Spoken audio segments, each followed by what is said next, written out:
Friends, क्या आपने कभी महसूस किया है कि आप सुबह उठते हैं और आपकी आंखें पफी रहती हैं? आपको ऐसा लगता है कि आपका चेहरा सूजा हुआ है, पफी है, और आपके हाथ की उंगलियां पफी लगती हैं और आपके एंकल्स, पैरों की उंगलियां पफी रहती हैं, सूजी हुई लगती हैं। अगर आपको ये सब प्रॉब्लम्स रहती हैं तो आज का ये वीडियो आप ही के लिए है, क्योंकि आज मैं डाइटिशियन पल्लवी चेसल आपसे बात करने वाली हूँ स्वेलिंग या पफिनेस के बारे में।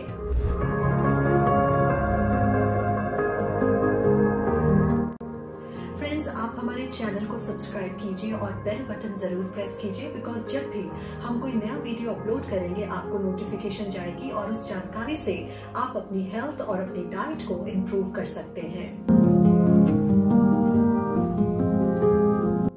फ्रेंड्स, जो पफिनेस है, हम उस पफिनेस की बात कर रहे हैं जो हमारी लाइफस्टाइल चेंजेस की वजह से होती है। जो पफिनेस है उसके बहुत से कारण होते हैं, जैसे आप एयर ट्रैवल कर रहे हैं, बहुत देर तक हम बैठे रहे हैं, बहुत देर तक हम खड़े रहे हैं, इस वजह से भी आपको हाथों या पैरों में स्वेलिंग हो सकती है। अगर आप बहुत ज्यादा सॉल्ट लेते हैं तब भी आपको ये प्रॉब्लम्स आ सकती है। कुछ ऐसे किडनी डिजीजेस होते हैं जिसमें आपके चेहरे पर और आपके हाथों और पैरों में या जनरली आपको स्वेलिंग रह सकती है। अगर आप ओवर द काउंटर जाकर पेन किलर्स ले रहे हैं उससे भी आपको ये प्रॉब्लम होती है। अगर आपको हाई ब्लड प्रेशर है और आप कोई मेडिकेशन पर है तब भी ये प्रॉब्लम आ सकती है। कई बार कीमोथेरेपी के जब सेशंस होते हैं तब भी ये दिक्कतें देखने को मिलती हैं। अगर डीप वेन थ्रोम्बोसिस है किसी को तो भी आपको इस तरह की दिक्कतें आ सकती हैं। और अगर किसी के हार्ट में प्रॉब्लम है तो भी आपको इस तरह की प्रॉब्लम्स आ सकती हैं। तो ये सब कुछ कॉमन कारण होते हैं जिसकी वजह से आपको ये स्वेलिंग की प्रॉब्लम आती है, आपके हाथ स्टिफ हो जाते हैं। तो अब हम बात करेंगे कुछ डाइटरी चेंजेस के बारे में, कुछ मॉडिफिकेशंस के बारे में जो आपको मदद कर सकती है। जो सबसे पहला और सबसे इम्पोर्टेंट जो इसका प्रिंसिपल है वो है कि आपको अपनी डाइट में नमक कम करना है। नमक से मेरा मतलब है सोडियम, क्योंकि नमक में रहता है सोडियम क्लोराइड।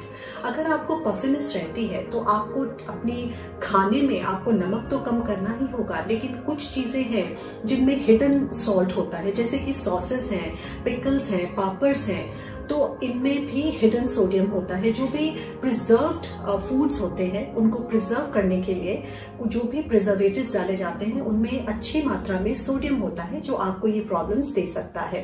इसके अलावा जब आप सॉसेस लेते हैं, चटनियां लेते हैं, वो भी आपको सोडियम देती हैं, जिसकी वजह से वाटर रिटेंशन हो सकती है।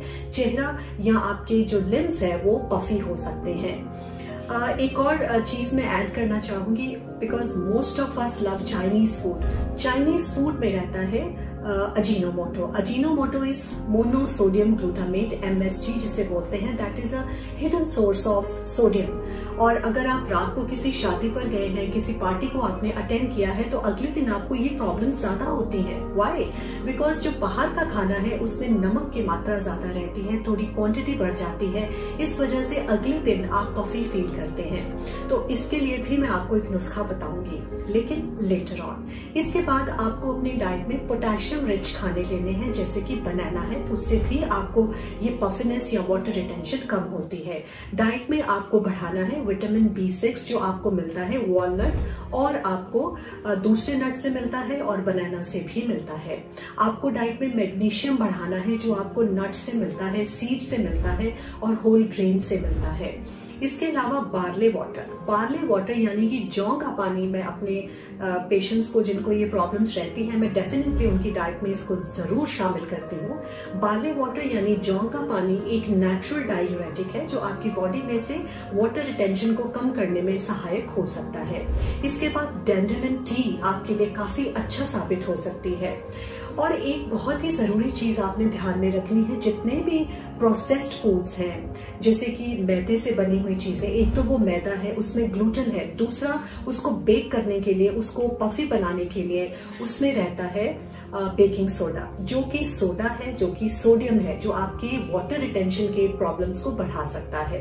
और फ्रेंड्स, कई बार मेरे पास बहुत से बच्चे आते हैं, उनको इस तरह की प्रॉब्लम्स होती हैं बिकॉज ऑफ कोर्स हमारे बच्चों के खानों में आजकल खूब जंक फूड शामिल लेवल रहता है तो उनको इस तरह की प्रॉब्लम्स आती हैं। और मैंने ये देखा है कि अगर सही मात्रा में मैं उनको ये सलाह देती हूँ कि वो पानी पिए, और जितना ज़्यादा आप यूरिन पास करेंगे उतना ही वाटर रिटेंशन में आपको फर्क पड़ेगा। सो वाटर अगर आप नहीं लेते सही मात्रा में, ये भी कारण हो सकता है कि बॉडी वाटर रिटेन करती है।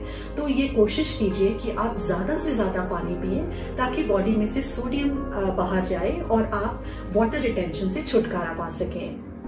एक और बहुत प्रैक्टिकल टिप मैं आपको देना चाहती हूँ कि अगर आपको वाटर रिटेंशन की प्रॉब्लम रहती है, आपकी आंखें या फेस पफी हो जाता है, तो आप दिन के सेकंड हाफ में प्रोटीन्स ना लें, क्योंकि प्रैक्टिकली मैंने अपने पेशेंट्स में देखा है कि अगर सेकंड हाफ में प्रोटीन्स को रिस्ट्रिक्ट कर दिया जाए तो ये प्रॉब्लम जो है वो सॉल्व हो जाती है। सही मात्रा में एक्सरसाइज कीजिए, खुश रहिए, मेडिटेट कीजिए और इस वीडियो को शेयर करना ना भूलें, because sharing is caring. This is dietitian Pallavi Jesal now signing off, until we meet again, stay blessed and live life more.